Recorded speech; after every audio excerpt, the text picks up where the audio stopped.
Good morning, good afternoon, and good evening, and welcome in to episode 15 of Kayfabe Kouncil, the show where we review and critique news topics and segments in the world of professional wrestling. My name is Pretty Tony, and alongside me, as always, is TF Joker. Joker, what's the crack, man? What's going on? Absolutely nothing, just as per usual, just I'm moving about while you do the intro and then just, kind of sitting here trying to attempt to look pretty. Yeah, a little moving and shaking, a little Alex Wright, perhaps, a little Das Wunda Kid, a little Disco Inferno, perhaps. No, no, none of that. Making sure myself is just, comfortable in my chair and, you know, Fair enough, all good. Yeah, we usually do this for about hour and a half. So, we want to make sure that we're not only comfortable in our minds, but comfortable in our bodies as well. I am a terrible fidgeter. I do like to fidget in my chair. So, as you well know, PT, as you well know. It's all good. A little behind the scenes. I also edit the episode, so Joker's poking a little fun there. So, that notwithstanding, yeah, I'm feeling good today, actually. I'm not as exhausted as usual, which is shocking. So, That is strange to hear from you, but it's very welcome strange. I'm glad to hear that, bud. perhaps I am slightly more hydrated, and I had a nice shower beforehand, so like, feel a little bit more refreshed. And And it's like hydration not just it's not like 95 degrees Fahrenheit, like almost 40 Celsius, so that's also nice. it's not melt your home kind of weather. It's like, oh yeah, well actually, we're temperate now. Yeah. So definitely for sure. So it's a little bit more comfortable. But yeah, so we're doing okay here. And once again, for the folks checking out the audio as well as the video portions of the episode, thank you folks so much for the downloads as well as the watches and the likes and shares and everything. It's been really nice to see that folks are checking out the content and they're giving us the likes and stuff and the views. So super appreciate it. Thank you guys so much. Yeah, we're up here at episode 15. I'm not sure either PT or myself would have believed we'd get past episode 1, but all things considered, I think we're doing pretty well, and thank you very much for sticking along. Yeah, thank you for sure. And as a quick note, there'll be a small programming change in regards to next week's episode, but we'll get to that as our outro and our end of the episode. So stay tuned for that. And as a reminder, you can find us in video form at youtube.com/kayfabekouncil and in audio form wherever you get your podcasts from. On this week's episode, we look at Jon Moxley squashes CM Punk. And we also take a look at Johnny Gargano returning to WWE. But coming up first, Jon Moxley squashes CM Punk. So on this past week's episode of AEW Dynamite, we saw the unification match of sorts of the interim AEW World Champion Jon Moxley and the reigning AEW World Champion CM Punk collide there in the state of Ohio. So we end up seeing, because this one's rather quick, so stay with us. We end up seeing the match start. They end up doing a strong collar and elbow tie-up. Go into the corner. Jon Moxley breaks dirty with vicious punches and forearms. And then we see Punk return the favor, knees in the corner, and gets a headbutt from Jon. CM Punk fires back with a roundhouse kick with his right foot, but ends up going down, screaming and clutching his surgically repaired left foot thereafter. Mox hits a lariat, an overhead hammer, and anvil elbows to a downed Punk, who then grabs his foot and wrenching it, of course, adding a little bit more torque to it. Death Rider connects, gives him the finger guns, drawing him up, and hits the paradigm shift for the 1-2-3 in a shoot, because I actually timed it, 3 minutes and 9 seconds. So in something that Jon goes on to, in a post-match interview, or post-match segment rather, say, you didn't believe this was going to happen, or this wasn't supposed to happen, was it? Jon gets the victory over CM Punk, becoming the undisputed AEW now World Champion, no longer interim, in 3 minutes and 9 seconds. So we'll start it off here.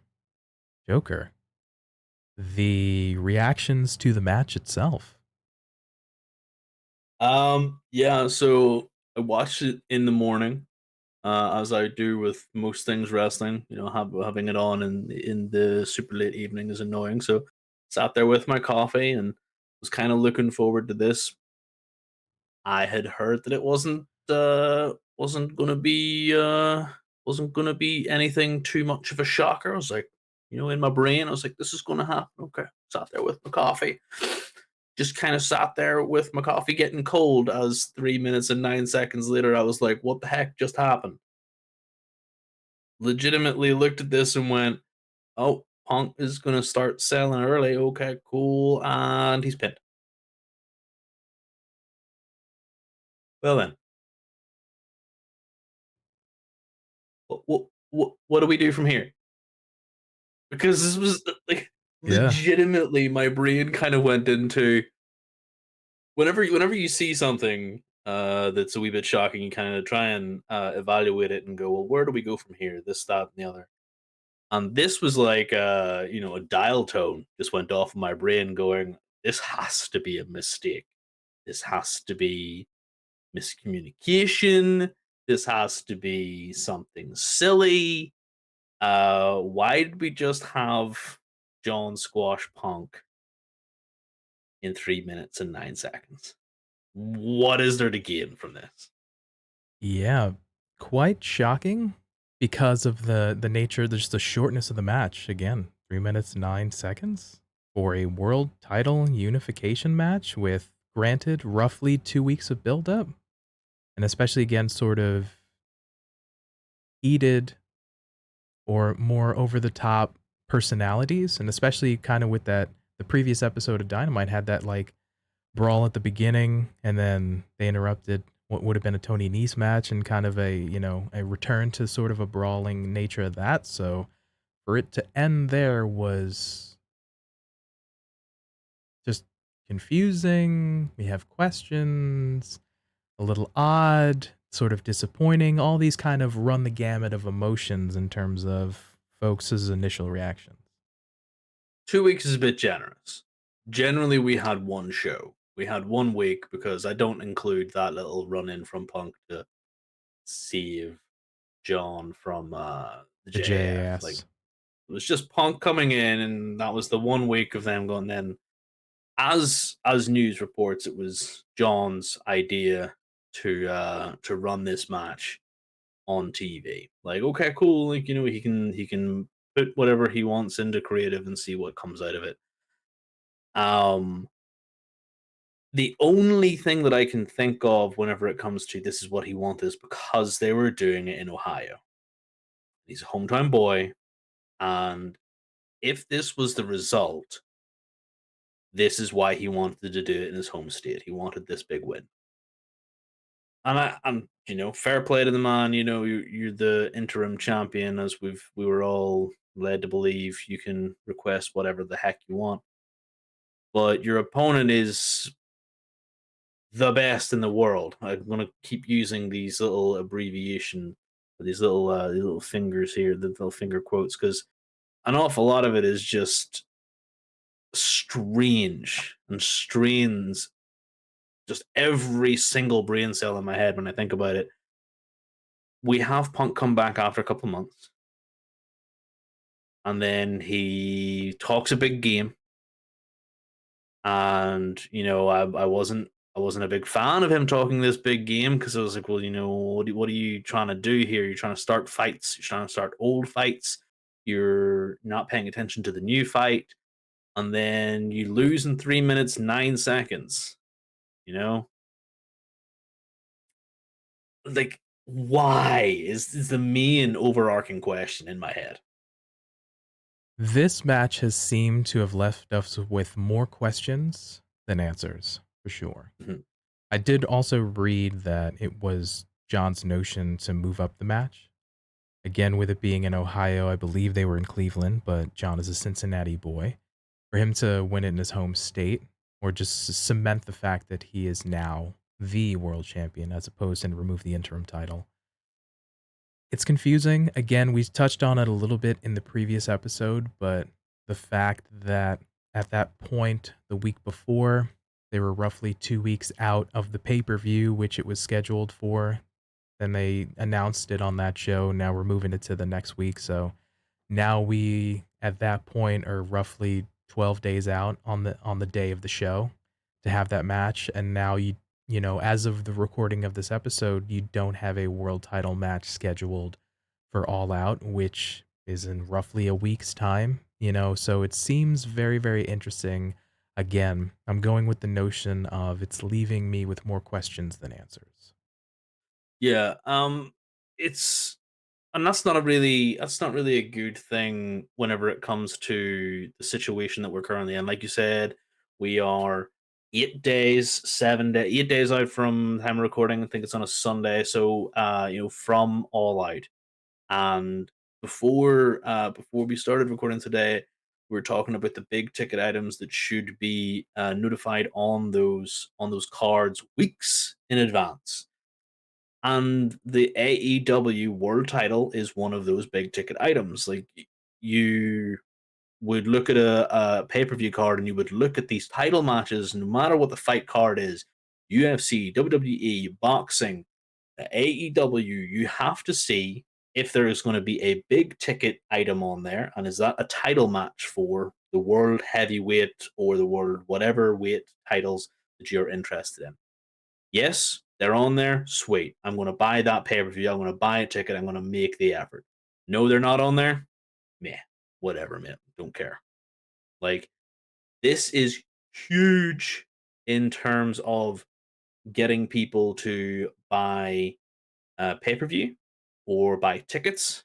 And to me, is a huge deal breaker. If I was going to buy tickets and travel and go and see this, I would legitimately be refunding my tickets and canceling my trip or using my time off to go and do something else, because this is one of the only things, and then I could catch the highlights somewhere else. Like, it is legitimately silly that some of these organizations, it's not just AEW, WWE has done it in the past where they don't announce all these matches weeks in advance. There are some of these matches that need to be announced. You have to do the title matches. That is the ones that you need to do. If you want to sprinkle in some really cool matches in between as surprises, go ahead, do that. I love to see that, because then you'd be like, I'm expecting Jon Moxley versus Punk, and I get Bryan Danielson versus Jericho. Sweet, that's an added bonus. But why are we having this big ticket item for free on TV the last 3 minutes and 9 seconds? You hit the nail on the head in terms of we've been accustomed to big sporting events, boxing, MMA, sprinkle in some WWE in the past, right? That you have a big event and double or nothing, as well as All Out, are AEW's big marquee events. Okay. Especially All Out, because it started with All In, and then All Out is their kind of sort of anniversary kind of big show. The nature of I'm going to buy the pay-per-view, I'm going to buy a ticket to see it live because there's going to be this big championship match. Cool, I want to see that, which is why again, I'm buying the pay-per-view, spending 40, $50 or whatever, or buying the streaming thing for like $40 or something, or buying, the ticket and the hotel room and the rental car or the gas or whatever the have you to go up to this event, because it's like, oh, I'm going to see this match that I've wanted to see. Now the potential that it's off, again, at the time of recording, there is no AEW World Heavyweight Championship match there. So yeah, it's kind of, not to say it's not a bait and switch, but it's more of like just a letdown. Kind of like, well, here we've accustomed to, here's the match. All right, here's the build, right? We're gonna make you feel this is why it's important. This is why you want to see it. This is why you want to pay to see it, type of thing, right? As any match, again, they do it in MMA, they do it in boxing, they've done it in the past in wrestling. You want to spend your money to see this particular matchup, here's why. We're telling you why. And we're not really getting that, honestly. With all due respect, AEW seemingly, at least I feel, has dropped the ball on this pay-per-view for All Out. We see the World Trios Championship match literally waiting till 4 or 5 days before to set the final, which I feel like could have been maybe the week previous and then do a build up the last week to tell us why and make me feel important as to why this championship kind of is important or why these guys are fighting type of thing, why this is a big matchup. There's no AEW World Championship match. I think there's the casino battle royale with cheese ladder match thing. There's no participants announced at the time of recording. They have a Dynamite and have a Rampage to announce it, but I think again, where I'm going with this is that if you want me to buy the show, you want me to watch it, you want me to go to the show, I'd like for it to have an idea of why I'm going knowing what to see and investing my money into getting the show or going to the show because of these matchups that I'm going to see. And I don't know, I just feel like it's been it's this particular one, especially in the last 2 or 3 weeks, has been lackluster. Yeah. Well, I'm in complete and total agreement with you. I am disappointed by the lack of card, and it's not the first time, and it won't be the last time, unfortunately. The cards that have been going for AEW, this and the previous NJPW crossover, both had 13. Sorry, the previous NJPW and the previous AEW one, both had 13 matches on it. Before that, it was 12. Subsequent, or rather, going backwards in time, we have had AEW pay per views with 10 matches. So the matches have been, we've been getting more and more and more added onto these pay per views, and people have been complaining that these are a wee bit too long. Like, fair enough, some of them have ran long. Maybe 4 hours is a bit long for a pay per view. We all complain when Raw is like 3 hours long, but I mean, we want to get our money's worth, but we don't know what we're buying. Like, whenever you look at something online, if you're on any of your websites that you want to buy any of your clothes or your food or whatever you want to do, you look at it, you look at the reviews, and you know what you're buying, you know what you're getting into, and you know what you're putting your money forward for, right? But for this, you have 50% of the card, possibly, that has been predetermined that is there. Because, like, the matches are there that we're supposed to get these matches, but I don't know who's going to be in them. I don't know who's going to be in that ladder match. I don't know who's going to be in the finals of this trios match. I don't know if there's going to be a World title. world heavyweight title match. The women's title match has changed. The TBS title just got added, and in my opinion, and heavily touted this one, is like, I believe that one is should have been announced beforehand because it was probably the more prolific title for the women anyway. And then you have some other matches in between. And one other match has been pulled, which was the Eddie versus Sammy match. But we all know why that, in this previous weeks of news, why that's been pulled anyway. Um, so there has been a lot of stuff that has been pulled. There's been a lot of stuff that has been changed. There is a lot of stuff that's yet to be announced. And this could all be fixed by forward planning. Now, I get that people like to say TK likes his long term booking, likes the fact that we have these sporadic pay per views because we build up to it. But to me, the long term booking only works in conjunction with these pay per views if we get the blow off. We've already had a terrible blow off with this AEW World Title match. 3 minutes 9 seconds for CM Punk versus Jon Moxley.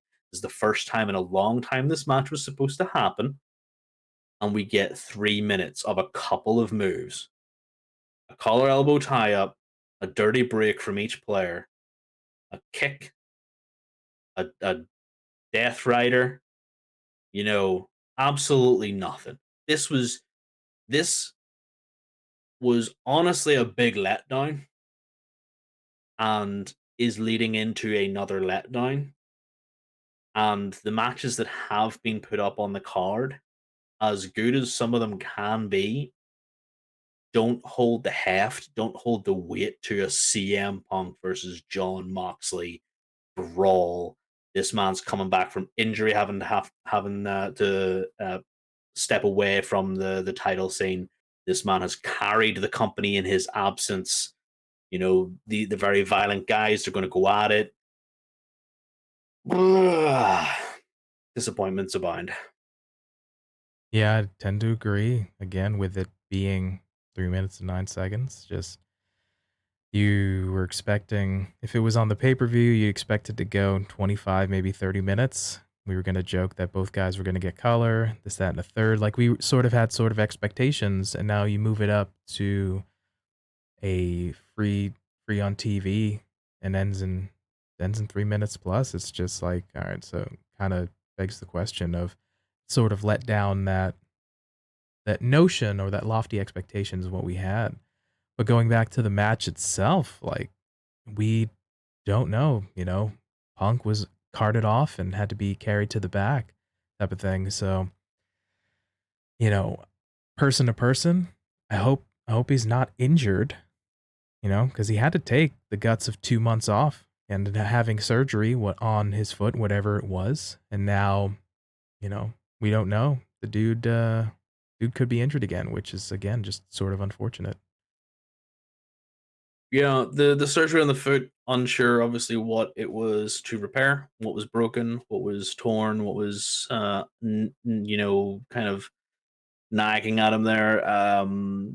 Don't want to see anybody get injured uh for long periods of time that keep them away from what they love to do. But was he then coming back because of outside pressures um ahead of schedule just so that this could happen? And if so, is the match, sort of in there with a, well, we'll just have him come back, show his face, pop a rating, and then bish bash bosh, we'll have him come back somewhere down the line. It, you know, me asking those questions, I already have an answer to my own question is stop giving us interim champions. Every company ever should vacate the champion's title if they are unable to defend it. They need to vacate that title. Person who wins a series of matches then becomes the new actual champion. There's no unification match needed. We don't need, because he's being called the undisputed AEW title holder now, or undisputed AEW champion is Mr. Jon Moxley. He's not undisputed because he can be disputed every time there's a number one contender. There's only one belt. He only has to hold one. They don't have two big men's titles like Fed does. There's no WWE and Universal. There's only one belt. So he's not undisputed. He's just the guy who won because he was the guy who kind of took over for the time being. So stop with the interim stuff. It's what we're getting for the women's title. I don't like that either. Just have them vacate the title and have the former champion who vacated come back as the number one contender whenever they are healthy. Because we do not need them to pop ratings. In TK's world, he has a stacked roster full of talent. Some of it is arguably better than CM Punk. And some of it can be bigger than CM Punk if you let them be. But apparently, we have to have that name draw because we're going to AEW's hometown of Chicago. Yeah, super interesting. The notion of the interim titles was set pretty early on. We saw Cody be away essentially for 2 weeks, which was around the time, if I'm not mistaken, around the first Battle of the Belts where he was supposed to face Sammy. Ended up being essentially just not medically cleared for basically 2 weeks. So Sammy fought Dustin, became the interim TNT champion, And then he subsequently faced Cody. Maybe it was a ladder match or something to the effect. But either way, Sammy won, defeated Cody now again. And that's where we got Sammy with the 2 belts, if I'm not mistaken. So we showed Yeah. that. We've had an interim world champion. We're going to see an interim women's world champion. So TK made the decision himself, taking nods from boxing and MMA to have an interim. I'm kind of, I don't know where I sit with that. I like the notion that it's slightly different, but then I'm also kind of agreeing with you. Just if the champion is hurt and they can't do it, like it is unfortunate, but maybe they should vacate the title and not have this interim because John sort of was a little bit more articulate with it, saying that he did when Punk got hurt, he ended up going through all the rigmarole to ended up, beating the Battle Royale winner, beating Tanahashi, and then he was on TV with the belt and fighting people and fighting, contender matches and actually defending the title. So he was carrying it and being that workhorse of sorts. So, would it make sense for sort of John to be called the champion? I feel that's fair because he was putting in that work and he had the belt and he was doing the things. So, you know, I don't think there's a right answer, but I don't know. I think just what we think about the execution of it hasn't sort of hit home. My personal right answer is do away with this interim absolute nonsense. Being polite about it, it's nonsense. I don't like it. It is pathetic because we hear weeks and weeks and weeks that John is the interim title holder. He's the interim AEW title holder. He's the interim AEW champion. And then in the week before Punk, in fact, the night of Punk coming back for his stupid little run in that I hated, it gets mentioned, blown out the wazoo, that he is interim this, interim that, interim this, interim that. And you're like, okay, guys, calm down.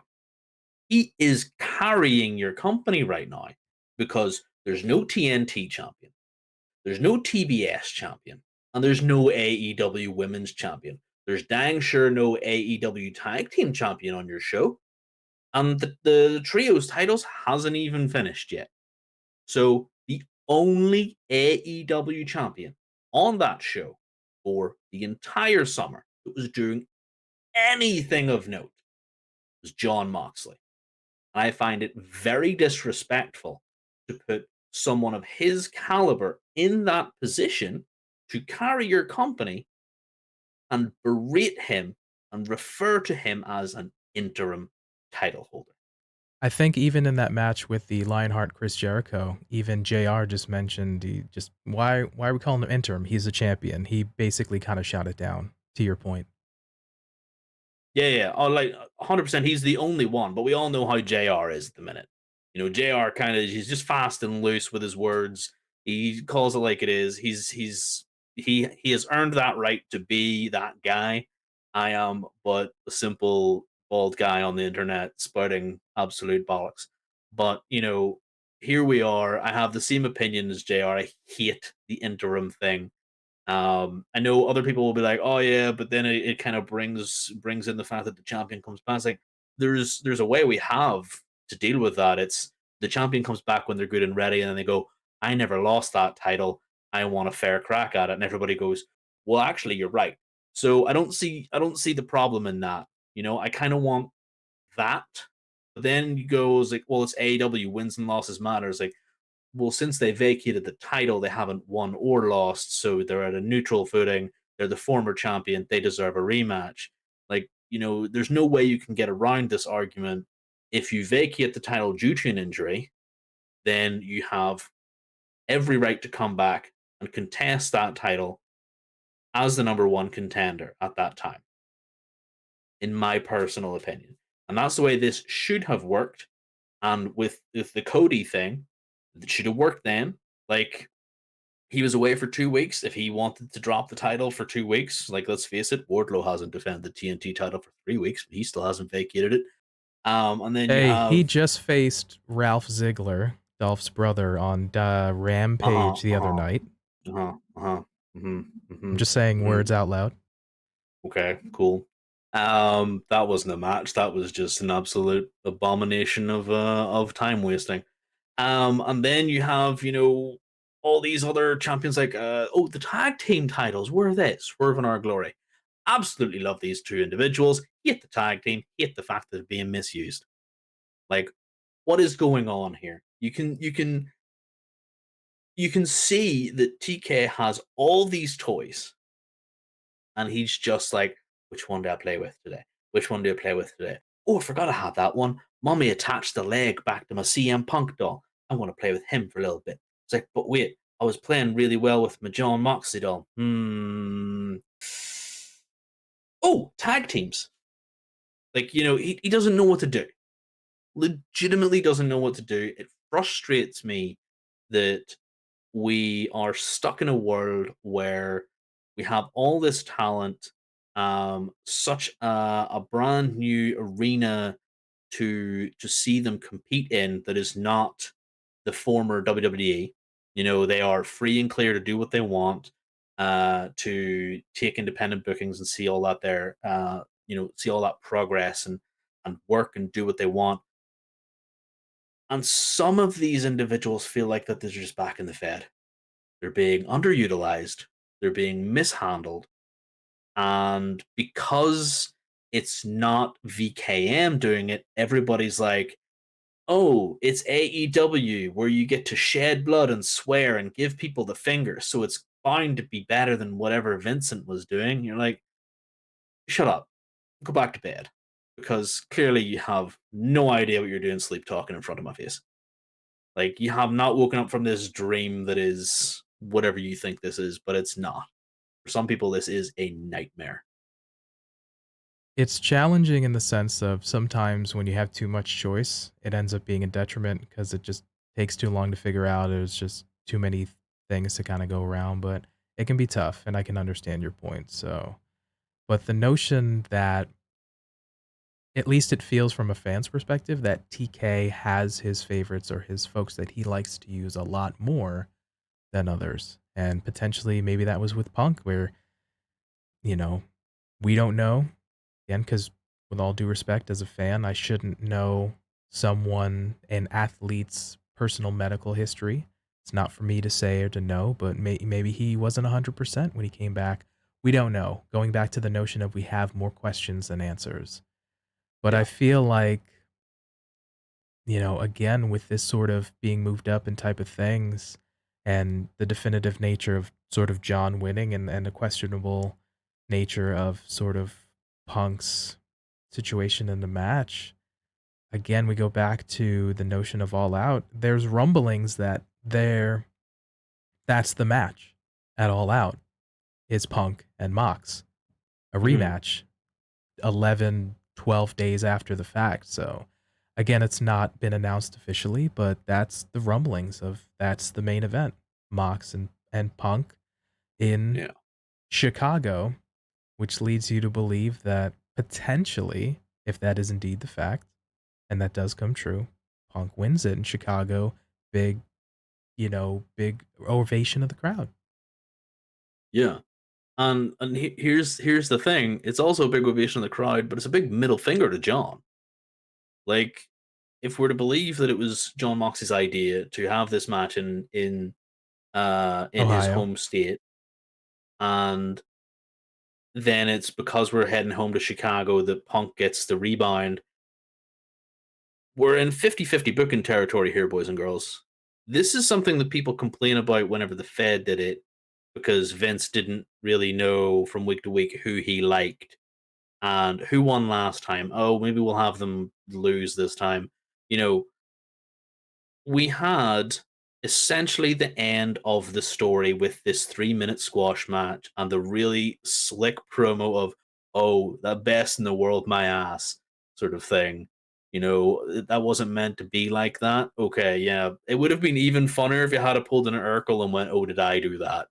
I would have popped big for that, even though we don't get Urkel over here. So we never did have it. I just remember seeing it on the internet twice.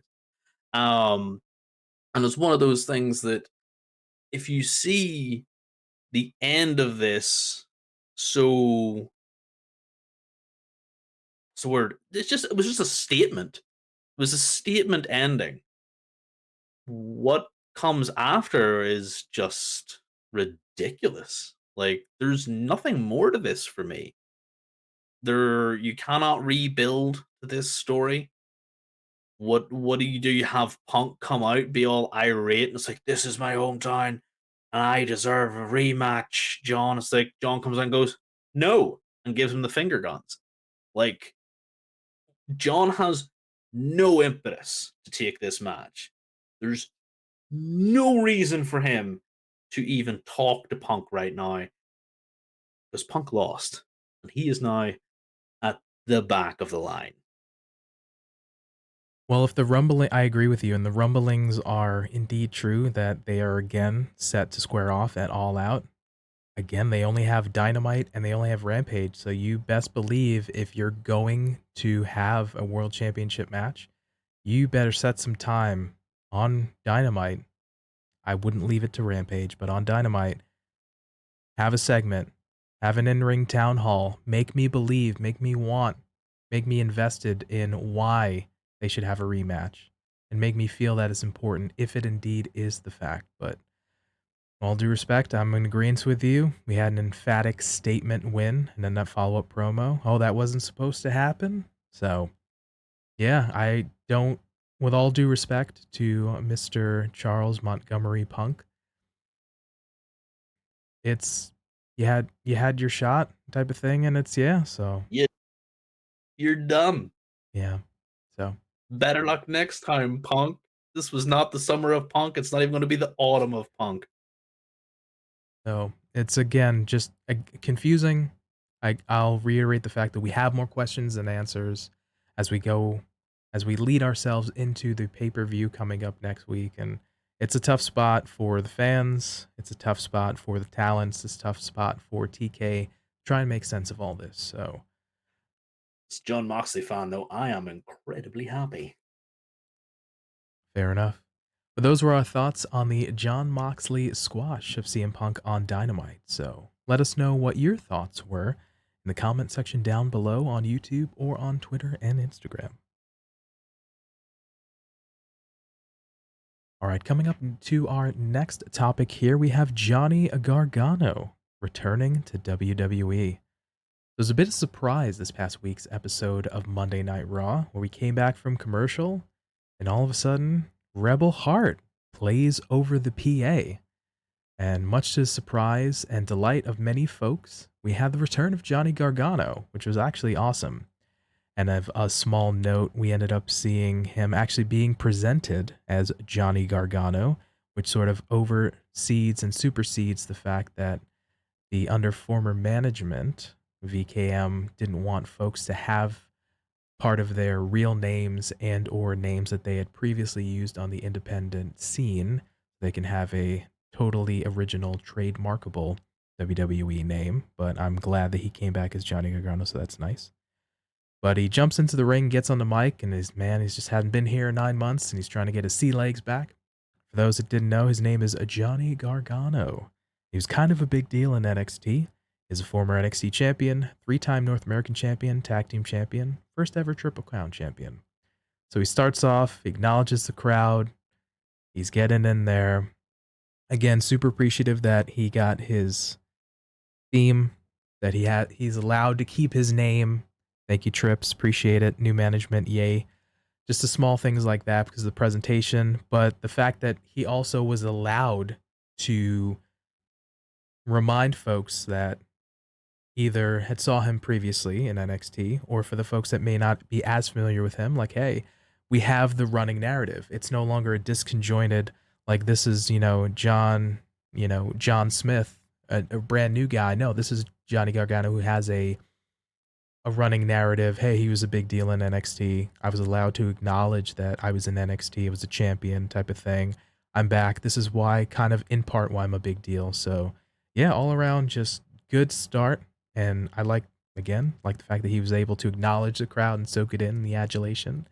And by all accounts, it was a sort of big surprise to, again, folks in the crowd, to some folks there, that they did one of those, let's keep him in a bus hidden backstage and only bring him out just before he's about to go out stage. So awesome. So with that being said, what are your thoughts on Johnny coming back on Raw? This was a huge departure from the norm. It's like you said, like he got the opportunity to say I was kind of a big deal on NXT. The only sort of um information we get about anybody being on NXT is whenever the commentators, most notably Michael Cole, is like down on NXT or back in NXT or this, that, and the other. He or she was this title holder, and Johnny got to list his accolades himself to a crowd who was pretty happy to receive him, because, as he stated, also he won one of his matches in that very stadium in Toronto as well. Um, and they were all really happy to see him. As soon as Rebel Heart came out, I was like, that's Rebel Heart. Oh, Johnny Gargano and Go's coming out. Okay, cool. Why? What are we doing? Like, I think the match before the break was something to do with Tommaso Ciampa, and I think the Miz had just been kidnapped beforehand. I can't remember if that was the order of operations. Um, Maybe, yeah. yeah, so I was kind of like expecting in my head, because I'd already had it spoiled that Johnny Wrestling was back in wrestling. Because I woke up sleepy eyed, opened Twitter to my detriment, and went, oh, Johnny Gargano's trending. Oh, damn. And then went, well, whatever. That's that spoiled. So as soon as Tommaso Ciampa came out and they were doing that, I was like, oh, maybe this is the Gargano thing. So I was like, oh, we're going to get this DIY sort of, ships in the night sort of thing, which would have been pretty cool. What we got was a little bit better, but I was still very surprised to see just a plain old walk into the ring. And this is not a bad thing. This is actually a really good thing, because some of the reveals have been, um Karrion Kross just comes in and knocks Drew McIntyre to his butt.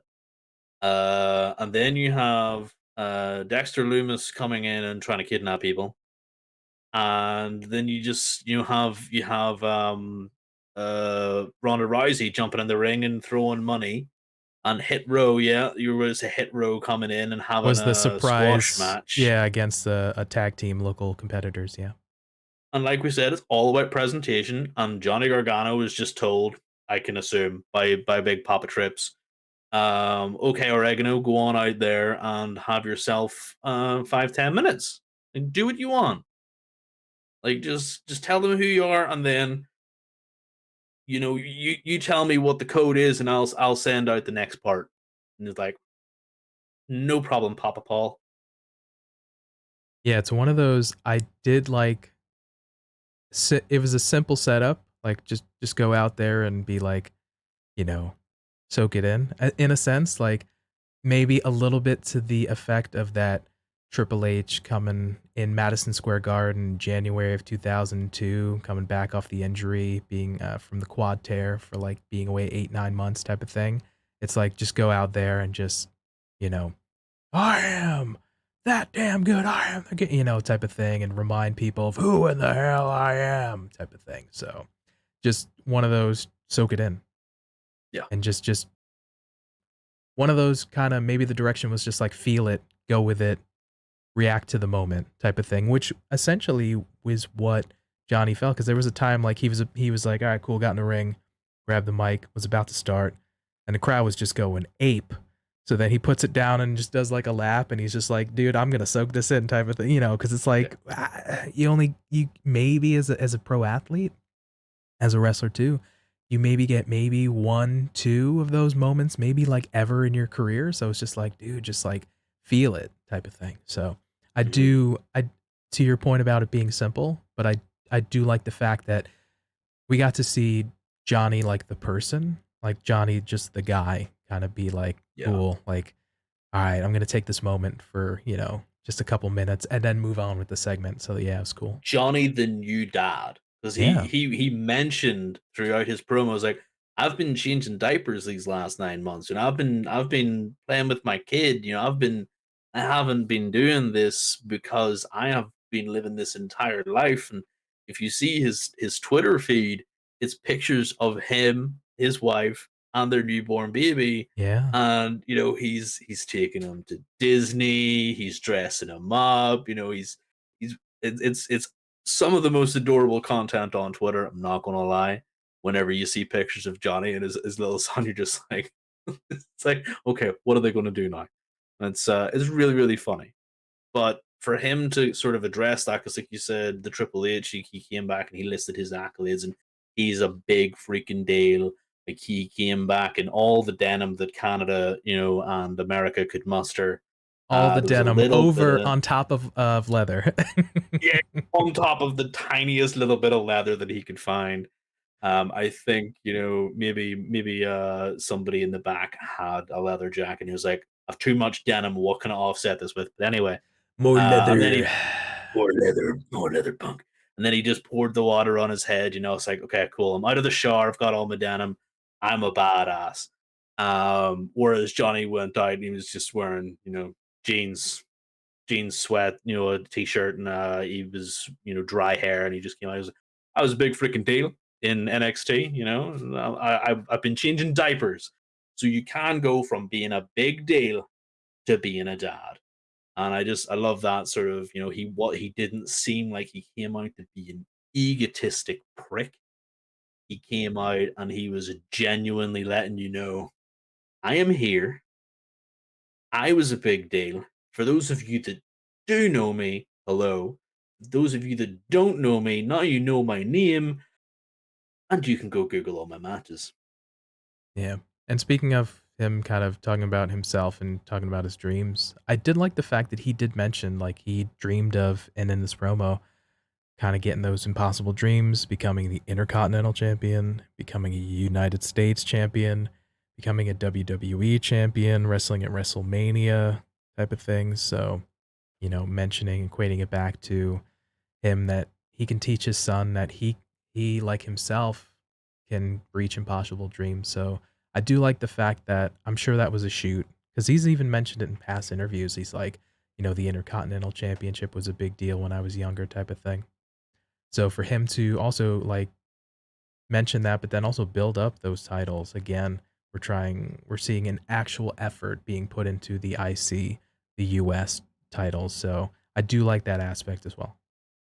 Yeah, the past few weeks I did I think I've mentioned in passing, if not on recording to you, about how people have been expecting these titles just to instantly gain some flair to them, gain that shine back after years of neglect, like the IC title not being put on pay-per-views, never being defended, the US title being an afterthought, probably forgotten on a plane and train at some point for crying out loud. But now we have these banger matches with Bobby and Ciampa. You have this banger match upcoming on at Clash of the Castle with Gunther and Big Shamo. Like that's going to be something. And then you have Johnny Gargano, colloquially known as Johnny Wrestling, looking at this and going, I want to get the IC title, I want the US title, and mentioning them. Um, yeah, you have this shine gradually being brought back. And to me, it is elevating at every step of the way whenever you have people going, I want this title. And it's like having a WWE champion like Sheamus as well saying, I want the IC title because it's the only one I've not had, still elevates it. Come on. So for him to mention this, uh, you kind of already, to your point, kind of getting excited for the possible matches that could appear. Johnny Yeah. versus Bobby, Johnny versus Gunther, or Sheamus, whatever's going to happen. because it's going to be good. Yeah, for sure. And we end up seeing Austin Theory coming out, interrupting and sort of raining on Johnny's parade. I do like the fact that they did give a "Who's your daddy?" chant from the crowd, which Yeah. plays on the part of sort of Austin Theory being sort of a quote unquote Vince pet project, Vince being his daddy, but then also harkening back to The Way in NXT, where he was in the faction along with Johnny, and it was kind of like a little family thing where sort of Johnny and Candace were the mom and the dad, and Theory was the kind of like bimbo, kind of bimbro, I think is the term, of sort of like a, just sort of a big jock, male, kind of idiot stereotype character type of thing was the son, and Indy was the sort of daughter type of thing. So it was a nice little callback to that. Yeah, I did like Johnny playing up to his like, Like, me? is it Am I me? am I, am I the dad? Yeah. And you mean me? So yeah, no, I like that too. I thought it was really good. The crowd definitely hamming it up to help Johnny ham it even further. Yeah, but really good sort of improv on Johnny's part, again, to just kind of roll with it and sort of feed off the crowd and react. So actually, from a performance standpoint, just very, very small, but like awesome touch there. Yeah, yeah, definitely. And then Austin Theory just kind of goes on just to say, like, hey, a lot's changed in the last month. And essentially, like, you know, I'm kind of a big deal around here. Youngest US champ, youngest money in the bank holder. He's sort of like done the things that you wanted to do, kid. So, Johnny, if you want to, much like you were looking out for me on NXT, if you want to get behind me, bud, and kind of be in my shadow in a sense, I can lead you the way, type of thing. So, and then they end up sort of setting up for the old school way high five, and then Johnny just super kicks the taste out of Theory's mouth. So, nice little touch there. I loved it. I loved it. I love the so I don't love anything that Theory does. Everything Theory does, as long as he has that stupid phone in his hand and he's taking selfies, I immediately want to hit him and tell him to get off my screen. Not because he's good at being a heel, but it just annoys the hell out of me. Like you just become an afterthought to me whenever you're immediately just kind of sat there going, selfie time. And you're just like, no, okay, get the hell off my screen, bro. And for him to actually he got me here is like listening to him saying, I've achieved everything you want to dream and I'm still going. Like I have achieved the US, I've got the US title. I've had a match at WrestleMania. I've got this briefcase and I'm going to be, the youngest blah blah, blah. The super confidence. Like, you know what? This is really good. This is good leading into a match with Johnny, and it could be spicy enough to see a briefcase change. Ooh, okay. Hmm. I There's no basis, absolutely no basis, but I feel like Johnny could get under Theory's skin where he would be able to The wager briefcase. the briefcase against, say, a career. You know, get Johnny just to go away, because otherwise it's there's bare bones. It's just there's nothing really to base this on. But I did see someone tweet about it as well. It's like, oh, maybe Johnny could take the briefcase off, and maybe he could have the title match. I really don't care either way because if Theory holds on to it, he's losing. If Johnny holds on to it, he could probably take it off somebody if you really wanted to push him that hard, Trips. Um, but yeah, I really did like the fact that we saw that super kick to the face. But as soon as Theory was kind of looking the other way, holding that hand out for the high five, I was like, he's gonna get super kicked in the face. He's gonna get super kicked in the face. You brought up the point of the Theory portion of the promo, and I actually agree. I am not the hugest fan of it, of Theory himself, at least in this current iteration. Kid's got a great physique. He's agile. He's got some moves. I think it's one of those things, just the way he's been presented, at least on the main roster portion, hasn't sort of sunk in with me or hasn't resonated. But he did a really good job of kind of pulling it back a little bit on that heel thing and sort of over the top and just kind of was like, hey, like just sort of laid it out like, you know, I've already been US champ. I've had a match. Again, all the points that you made, I'm going to be champion when I cash this in type of thing. So, if you want, I can help you out. So actually did a really decent job in the promo itself. So I will agree with you on that. Yeah, it was the first time that I actually kind of felt myself looking towards Theory and going, "You're all right. You're not too bad. That's okay."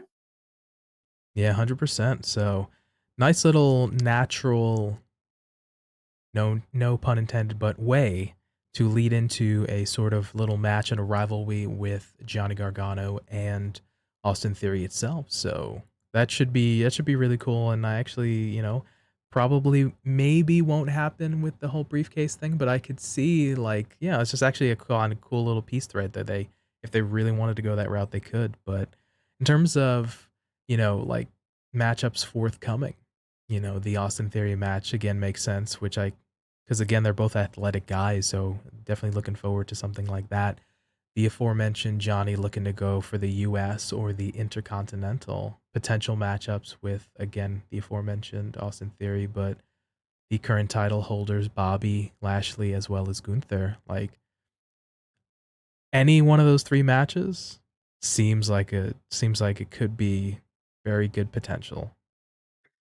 Yeah, like we've seen, so fans of NXT and watchers of NXT 2.0 might not have seen this, but anybody who's seen any of the Black and Gold brand, especially whenever DIY was around, will have seen the whole Ciampa and Gargano growth into rivalry, into that sort of whole friendly rivalry, into we're kind of hate each other, but we kind of respect each other.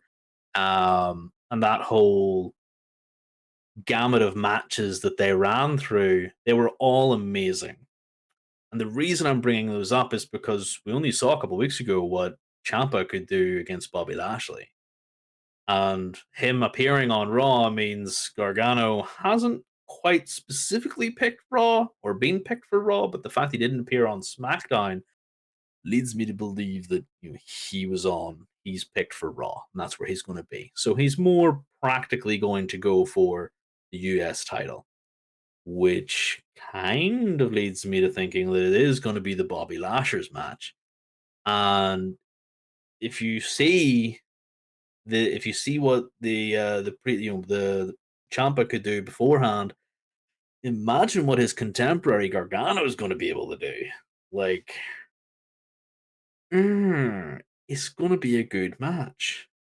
I'm gonna agree with you. I would definitely 100% look forward to a Johnny Gargano and Bobby Lashley match. It's something that, if I'm not mistaken, these guys have never fought before.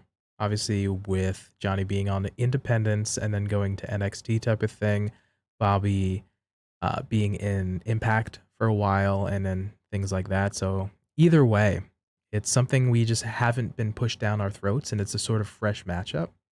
And the aforementioned having Tommaso Ciampa and Bobby Lashley a couple weeks prior just be able to let go and just have a match and both look strong and both look competitive. We saw a heel and a babyface, and then to further cement the fact that I think the next week we were allowed to see a babyface versus babyface AJ Styles and Bobby Lashley and not have to sort of get cheap heat where one of them has to turn heel. No, we can just have two guys just fight it out, and just have a match type of thing and sort of Yeah. just be competitive as well. So we can see a dynamic in that. But the potential of having a Bobby Lashley and a Gargano match, again, just letting both guys sort of shine and get offense in and tell a story and just give it some time, I think, damn, that could be a solid matchup. And the other thing that we just kind of missed and kind of popped into my head, even at this point in time, is we could see Champa versus Gargano again. Yes. Like we could run that back.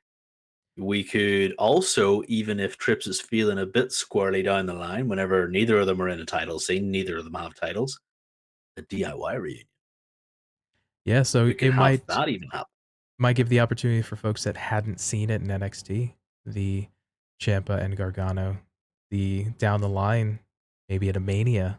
Just have them face off. You know what I'm saying? Even Yeah. not even for a title, just a singles match because It's a singles match, they yeah. can just have a banger if they lead up is done well. So Yeah. yeah, I reckon that they would do so it doesn't I don't even think that they need anything too much to lead into that. Like I reckon you could just be like, oh, by the way, Tommaso Ciampa and Johnny, because by then, Ciampa will have his full name back. Let's face it, we need him to have his full name back just because. So Tommaso Ciampa versus Johnny Gargano is like first third of WrestleMania day one. You're just like, I'm done. Like, no build. I don't care. I'm done. It'll just be a popcorn match, but it'll be a dang good popcorn match. There's no stipulations, no drama. You just get to sit and watch 15, 20 minutes of good wrestling, of them just popping the people who've seen them before, doing spots that you're just like, oh, okay. Oh, you're going for it. Oh no, ooh, don't do that. Come on. Like how can you not? That's an easy win in my books. yeah. And as I think of just as my brain percolates for potential matchups, I think about just what a Haas fight if he wanted to go for the Intercontinental against Gunther, right? Johnny can possibly have a solid match against Seth Rollins, right? A Johnny and AJ match can just be super good.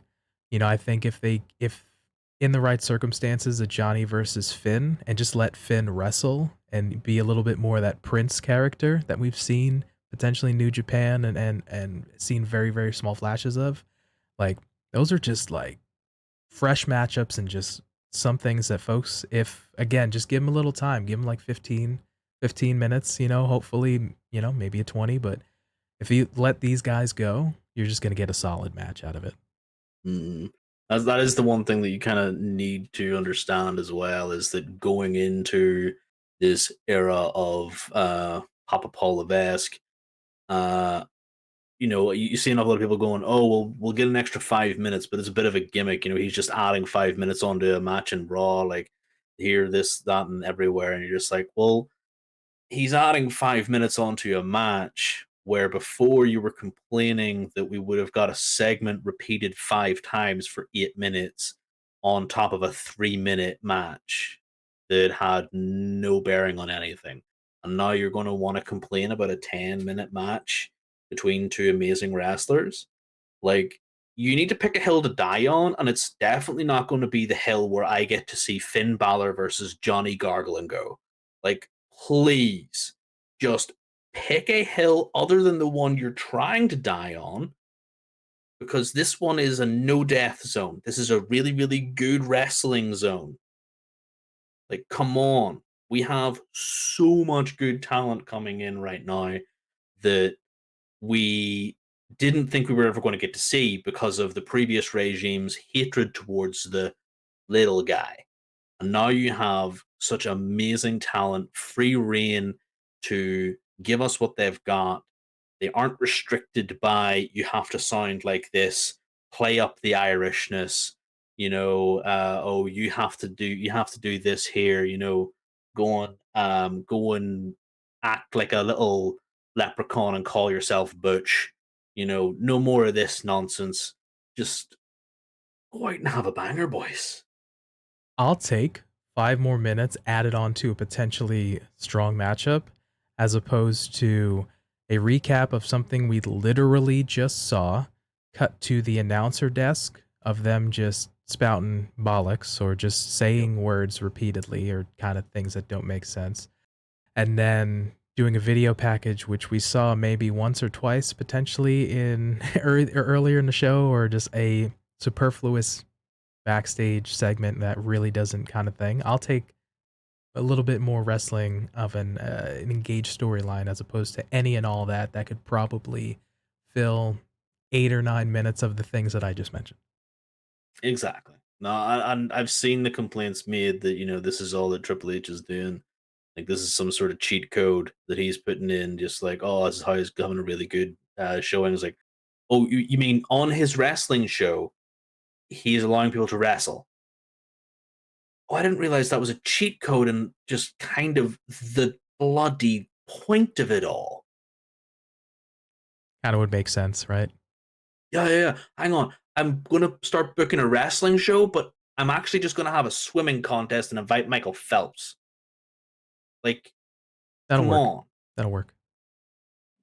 The point of the wrestling show is to have the wrestling, boys and girls. You kind of need It's that on a not wrestling show. exactly, it's not to watch terrible acting by some no nonsense weirdo. Like, okay, it's like I am on the TV. I am doing an interview.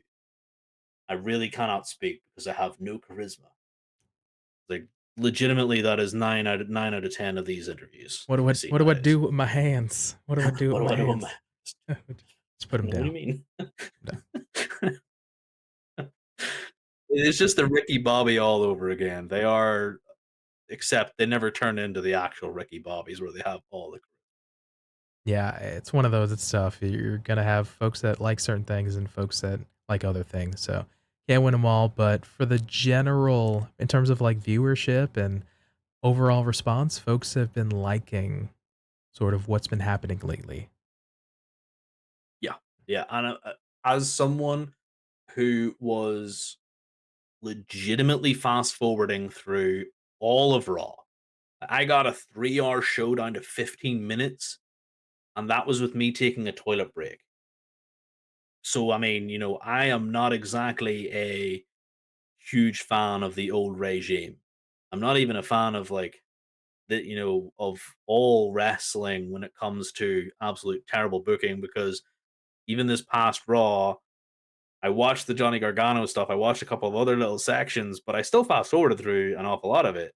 And it's the same with AEW. Like, if it's not engaging, if it's boring, or if you're trying to be too cute and you're trying to go, this is long term booking for 6 months down the line. Oh, wait, we don't have a pay per view. Speed it up, boys and girls. Like, if you're trying to make it all cutesy and trying to stretch things out, whatever, and it doesn't make any sense, then you're going to lose me. Like, I get it. People want that long term booking. I do too. But as long as it makes sense and you don't wait 3 weeks to get to the next story beat or forget what you were doing in the first place, which seems like what they've done with an awful lot of people in AEW. Just like the fact that in WWE, we have a lot of threads going on at once. They might be minor, but at least they're all going on at once. Yeah, the ideal piece is that you, as a viewer, would want to have things that engage you, right? Whatever that thing is, it's the character, it's the lines or the promo type of thing. It's the action, it's the elements, the little pieces that you know what, something about it. I kind of wanted to check it out, or I might rewind it, or I definitely want to watch it type of thing. And it's a tough part again, like I just mentioned before, with any piece of media and specifically the wrestling community. Not everything is going to land, and not everybody's going to like sort of the same thing. So I'll agree. For the most part, if it resonates with you as the viewer, whatever it is, again, then you're engaged to check it out again. Exactly. Yeah. But we are glad to have Johnny back, and it seems like, once again, like in the recent weeks with some of these returns, we have hope for the future. So, in terms of Johnny having potential matchups and things of such, we're looking forward to it and we enjoyed it. So, definitely, if you also enjoyed Johnny coming back to WWE, let us know down in the comment section below, as well as on Twitter, Instagram, what your thoughts of Johnny coming back and potential matchups for him in WWE. All right, and coming up to quick hits. So, for some of the newer listeners, quick hits are little segments that happened throughout the week that we may not have gotten a chance to cover full fledged in the actual discussions, but we enjoyed and we wanted to highlight. We have these little pieces that, again, like I said, we enjoyed, to sort of pop the boys segments that we wanted to share with you folks. So I'll start us off here. My segment comes from this past week's episode of AEW Dynamite, and I'm specifically pointing out the Ricky Starks promo. And he says here that he's mad and he's got a lot of stuff to deal with, and he's thought that he had a real friend in Will Hobbs. And Will checked on him every week when he broke his neck, But the thing about people wanting to see you do good is that they never want you to see you doing better than them. He always made sure Hobbs ate when he did. He's got the nerve to sit there and blame Ricky. And then he comes and hits him in the neck. And he knows how close he was again to losing it all. You saw the vitriol and the passion and the pause when he got emotional, when he said, "You hit me in the neck." And Ricky says he considered him a friend, and he knows that he's a low-down, dirty, slimeball, scheming snake. And where he's from, you cut the heads off snake. One of my favorite little lines here says, "Bring your $5 ass to Chicago and fight me it all out." So, very impassioned promo. One of the things I mentioned before, especially Ricky doing promos in these last couple of weeks, that he's got that little bit of like really sharp attacking intensity that reminded me of like the Flair in like 97, 98, kind of battling Bischoff. And he's kind of like, "Fight me, Bischoff, fire me, bitch." Like that super just sharp, razor sharp intensity, and that kind of like those little pauses and the kind of the mannerisms and the intensity that you feel. And he reminded me a little bit of that. And especially in this one, when he stopped and he's like, "You know what? You hit me in the neck," and you see him like shoot, like, I might cry at this moment, but you know what? Like, nah, dude, I'm not going to let you see that. I'm not going to let you have that type of thing. So at the end of the day, strong promo from Ricky. Felt real. It felt impassioned. As a viewer, I was like, man, okay, you sold me. You sold me on you want to fight Hobbs. Heck yeah. So I was all in for it. It definitely I got goosebumps shoot goosebumps when I listened to that promo, which is why I wanted to share it. Because man, I felt good about this promo. So yeah. It was such a good promo. Like there's nothing more that I could add other than, we have mentioned before that Ricky is drumming himself up to be one of the best in the business on the mic. This was one more notch in the belt of amazing promos for Ricky. He has such amazing skill on that mic. It is unbelievable that he just he kind of pulls you in to listen, to pay attention, to understand what's going through his mind right now. And he tells us how Hobbs is his friend and how he called him every week to find out how he was, and not only that, he would make sure that there was enough to eat for Hobbs at his table, but whenever the spotlight shone on him, he made sure that shone enough on the both of them. And I just loved these lines that kept coming in, and he was just so good here, and he really drummed up me wanting to see this match. Like there's nothing else that you can kind of expect other than just one heck of a match going to go on. We talked about in previous episodes how some guys are good in the ring, some guys can be good on the mic, some guys can have flashes of where they can be good at both. And Ricky's athletic for sure, but I think he really resonates at the current moment in time. He's stronger on the mic for sure. Yeah. And again, this whole promo was maybe 2.5 minutes. It wasn't crazy long, but in those two and change minutes, you felt you were drawn in, like you said. And you know what? It resonated with me, and I'm sure it resonated with other folks. And that's what makes me want to potentially see more from this person, from this character, from Ricky. Mm-hmm. And we had little bits of elements from Hobb earlier in the show and in past weeks, and little segments here. But you know what? Hot damn. You know what? From this promo, I want to see Ricky and Will fight based off the premise of this promo. And at the end of the day, I mentioned it before, promos, the purpose of a promo is to sell the match and get butts into seats and sell the tickets and get you invested. And you know what? You're giving me a reason to want to see it. and want to get engaged with it.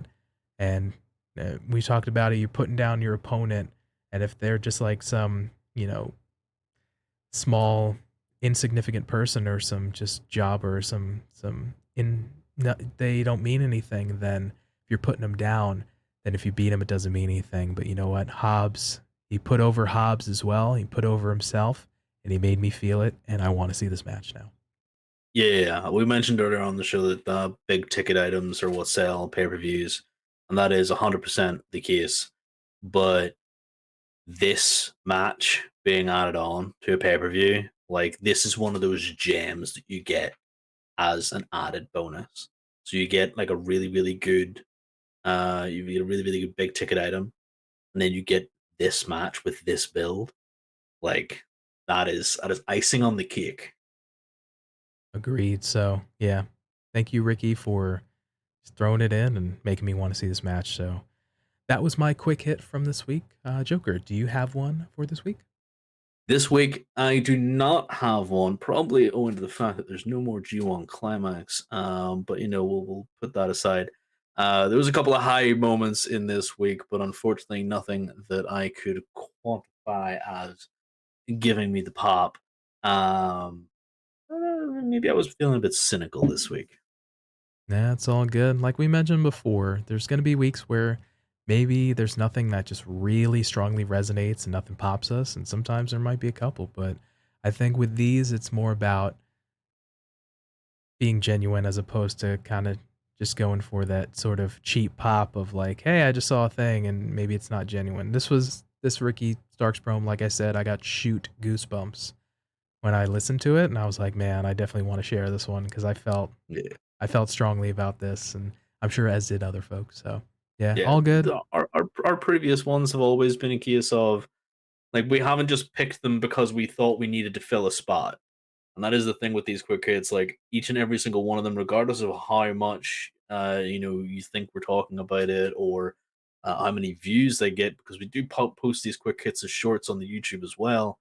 Is like, it doesn't matter how many views they get; they legitimately had an impact on us that week, because they were so good. Whether or not it was the wrestling, the story, the build, what was said, what was done in the quick hit. So definitely, it's always going to be something that genuinely hits us somewhere. Well said. So those were our quick hits from this week. Let us know down in the comment section below or on Twitter and Instagram if you have a quick hit from this week or anything that resonated strongly with you. All right, so that's gonna do it for us. That about wraps it up, man. Joker, how was it for you, brother? Yeah, it was good. It was good. We got another return, another nice little return. We got some complaining done out of the way. I always feel good when I get to complain about wrestling. Um, and hopefully people don't just see me as wanting to hate on, one or the other brand, because I hate them both equally. It's just one of those things. I'm a very nasty person. Yeah, it never hurts when you can bang on about something for sure, and you can kind of give out. Yeah, it never hurts. But it's one of those, the veteran listeners know, for the folks that have been with us for a while, again, we want good wrestling, we want good stories that we can get invested in. And sometimes, one company or sometimes both at different portions of the time can sort of kind of let us down a little bit. And, like we'd mentioned earlier, we feel that maybe the build to the upcoming pay-per-view All Out, AEW hasn't been doing the best job. So there's going to be hits, there's going to be misses, there's going to be stumbles, hills and valleys, but we want good stories, good wrestling, good things for wrestling as a whole. Indeed. And as we mentioned before we sign off here, we had a little bit of a programming note coming up this coming week. So, in terms of the next episode, we're actually going to have that out a little bit earlier. So, this one is going to, if you're listening to it on launch day, happy Sunday, folks. If you're not listening to it on launch day, hope your day's going fantastic. But in terms of episode 16, this will be coming out on this coming Thursday, again. So we will be getting the next episode out a little earlier in the week. It's because your old pal PT is moving. And not only is PT moving, PT is moving cross country. So I'm doing a lot of work this coming week in order to get this particular episode out. Get the quick hit edited and situated and scheduled out, and then record and edit the next episode coming out this week to also have that prepared. And the next episode is most likely going to be the predictions for the upcoming AEW All Out, as well as the WWE Clash at the Castle.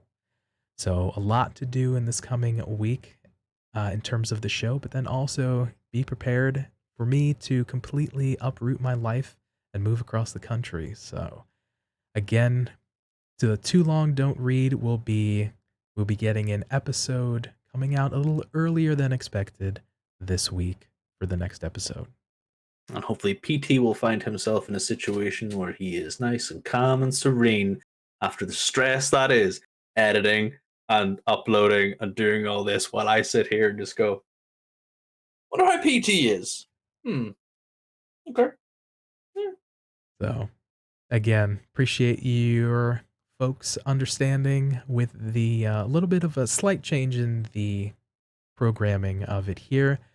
But notwithstanding, the subsequent episode, which will be 17, hopefully should be as part of our regularly scheduled programming. So, but if anything, stay tuned to Twitter or Instagram, or you can follow us individually as well on our Twitters or potentially on our Discords as well, our individual Discords for more information. But the info definitely is down below if you want to find out a little bit more information of what's going on, potentially with the future, as well as updates on the show. All right, thank you for that. So, for this episode, for TF Joker. Thank you very much for being here. And for me, Pretty Tony, we thank you for your time and letting us be a part of your day. And remember, be good to yourself, be good to each other, and we will catch you next time. Peace.